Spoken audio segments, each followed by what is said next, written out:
Assalamualaikum warahmatullahi wabarakatuh. Halo Sobat Tani, wah maaf sekali tadi saya sedang asik berkirim pesan dengan Pak Supri, salah satu petani yang kemarin sukses membudidayakan tanaman bawang merah saat musim kemarau dan tidak menggunakan kelambu. Nah, Pak Supri ini berkirim pesan bahwa beliau kemarin juga mengatakan sedang melakukan budidaya tanaman tomat, di mana tanaman tomat ini kata beliau katanya sangat minim sekali terjadi serangan OPT dan buahnya sangat besar-besar. Nah, para sobat tani penasaran tidak? Kalau saya sendiri penasaran. Jadi kita langsung sidak lahan saja ya ke Kanigaran Kota Probolinggo, di mana tempat budidaya lahan milik Pak Supri yaitu tanaman tomat. Penasaran kan? Yuk stay tune terus.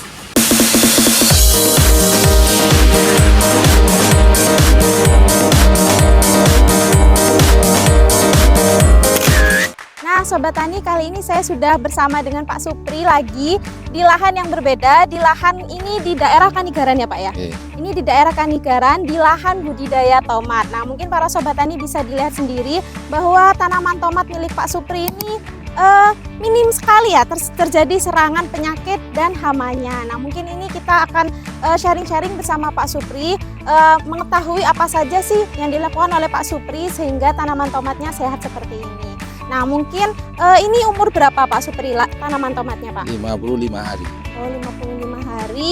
Kemudian luas lahannya sekitar berapa ini Pak Supri? Ini 2000 pohon tanaman. Oh 2000 tanaman ya.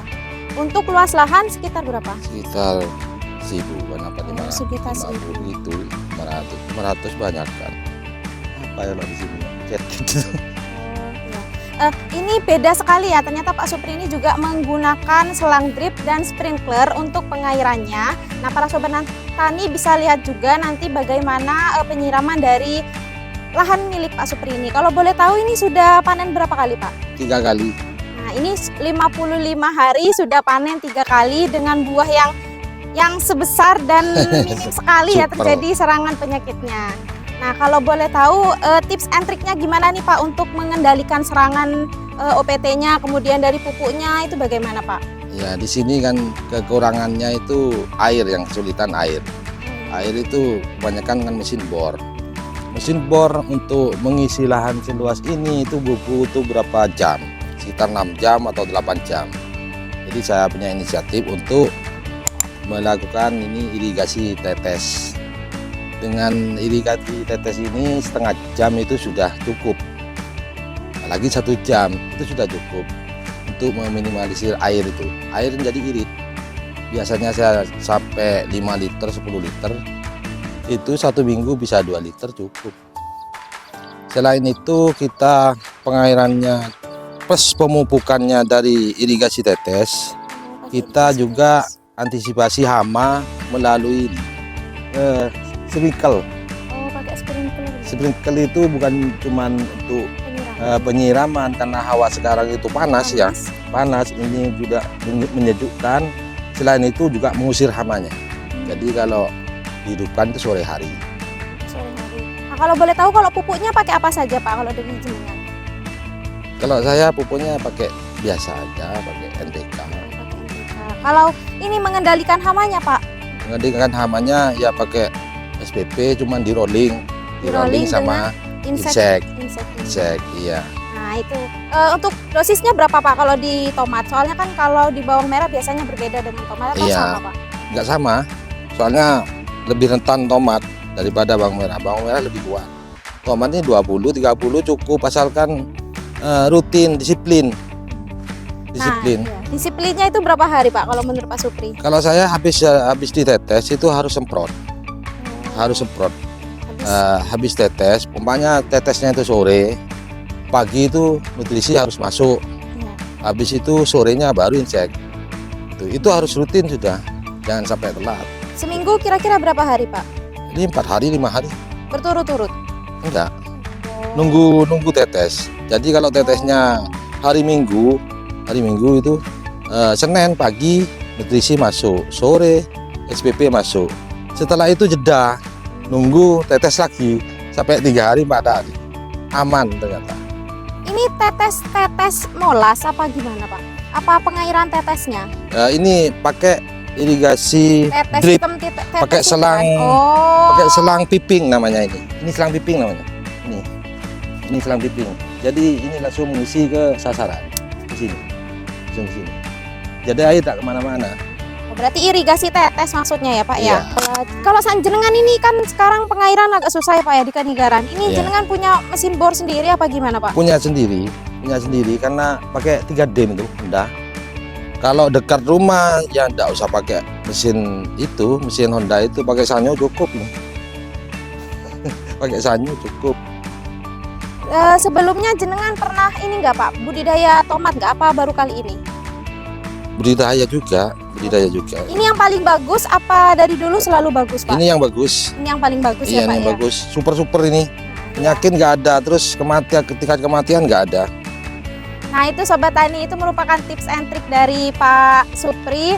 Nah dikatakan bahwa beliau ini menggunakan mengendalikan OPT-nya menggunakan SPP ya Pak ya. Ya. Yaitu dengan dosis 20-30 mili dan itu menggunakan penyiraman melalui sprinkler. Nah itu harus disiplin juga ya Pak ya Harus dalam disiplin. penyiramannya. Jadi kalau paginya itu dinutrisi, disiram, nah Ya. sorenya dikasih SPP atau disemprot SPP. Ya. Nah mungkin itu saja wawancara saya bersama Pak Supri. Setelah ini kita akan melihat lahan milik Pak Supri bagaimana pengairannya, kemudian bagaimana tanamannya. Jadi stay tune terus ya para Sobat Tani. Terima kasih nih Pak ya atas Sama-sama. waktunya. Makasih ya Dek ya. Nah Sobat Tani, setelah saya keliling-keliling lahannya ternyata bisa dilihat ya bahwa memang daunnya sangat minim sekali terserang hama ini ya, sangat sehat. Ini bisa dilihat para Sobat Tani, tidak ada bercak-bercak, kemudian leaf miner yang biasanya menjadi ini ya langganan hama dari tomat. Ini ternyata juga tidak ada gejalanya. Nah ini tidak hanya di pohon ini saja, di pohon ini juga bersih tuh, tidak ada gejala serangan leaf miner, gejala bercak daun, kemudian serangan-serangan hama lainnya. Nah selain itu juga bisa kita lihat ternyata di sini tidak hanya tanaman tomat saja, ada tanaman cabai. Ini kalau dilihat dari pohonnya ini cabai besar, ada tanaman cabai, namun memang Pak Supri ini mengutamakan tanaman tomatnya dulu. Jadi di sini yang paling diutamakan tanaman tomat. Nah kemudian sprinkler yang tadi Pak Supri katakan bahwa sprinkler ini digunakan untuk penyiraman atau penyemprotan insektisida seperti SPP, kemudian insektisida kimia. Nah dapat diketahui bahwa pestisidanya sendiri itu di rolling, setelah SPP baru di rolling menggunakan insek kimia gitu. Jadi tidak membutuhkan banyak tenaga kerja. Selain itu ini dia tips and triknya. Selain itu Pak Supri ini menggunakan mulsa, di mana sebenarnya mulsa ini tujuannya yang pertama untuk menjaga kelembapan agar pada saat penyiraman tidak mudah mengering kelembapan di dalamnya, karena sekarang juga sedang musim kemarau. Selain itu Pak Supri menggunakan selang seperti ini. Ya, jadi ini pipa dripnya, kemudian ada selang seperti ini menuju langsung ke pohon tanaman, ya seperti ini ya. Ini menuju ke lubang-lubang yang dekat dengan perakaran, di mana fungsi dari pengairan seperti ini dapat meminimalisir tumbuhnya gulma. Jadi bisa dilihat bahwa lahan Pak Supri ini cukup bisa dibilang bersih dari gulma karena memang pemakaian mulsa, kemudian penyiraman drip atau sistem tetesnya yang langsung ke media tanam sehingga gulmanya sangat minim untuk tumbuh.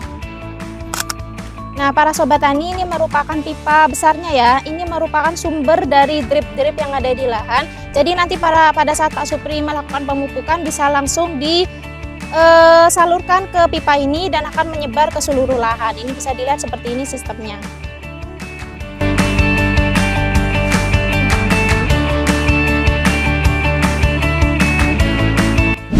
Nah, tidak hanya lebat daun, ternyata buahnya juga sangat lebat ya para Sobat Tani. Ini bisa dilihat dan ukurannya sangat besar-besar.